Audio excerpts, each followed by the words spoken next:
केली नाही।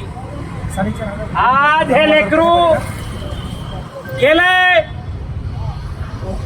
उद्या कदाचित तुमचं आमचं सुद्धा लेकरू रस्त्यावर खेळतंय। उद्या कदाचित हे जर थांबलं नाही महावितरणचा तर तुमच्या आमचे लेकरं सुद्धा सुरक्षित नाही। म्हणून एकदा महावितरणच्या अधिकाऱ्यावर गुन्हे दाखल झाले पाहिजे। अशा तसे नाही, हे मनुष्यवधाचे गुन्हे हे MSEBच्या अधिकाऱ्याच्या विरोधात दाखल झाले पाहिजे। हे या ठिकाणी आम्ही भावना व्यक्त करतो। मला सांगा, MSEBच्या अधिकाऱ्यावर गुन्हे दाखल करायचे सोडून आंदोलकांवर गुन्हे तर चाललंय काय?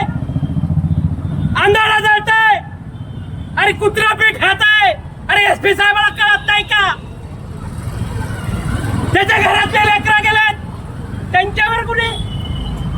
त्यामुळे जे काही गुन्हे दाखल केलेत आंदोलकाव, ते गुन्हे तात्काळ वापस घेतले पाहिजेत आणि या लेकराच्या मृत्यूला जबाबदार असणारे महावितरणच्या अधीक्षक अभियंत्यापासून तर खालच्या लाईनमॅन पर्यंत गुन्हे दाखल झाले पाहिजेत। हे गुन्हे दाखल नाही केले तर या ठिकाणी डॉक्टर साहेबांच्या मार्गदर्शनाखाली आपण याच्यापेक्षाही तीव्र आंदोलन करू, एवढं या ठिकाणी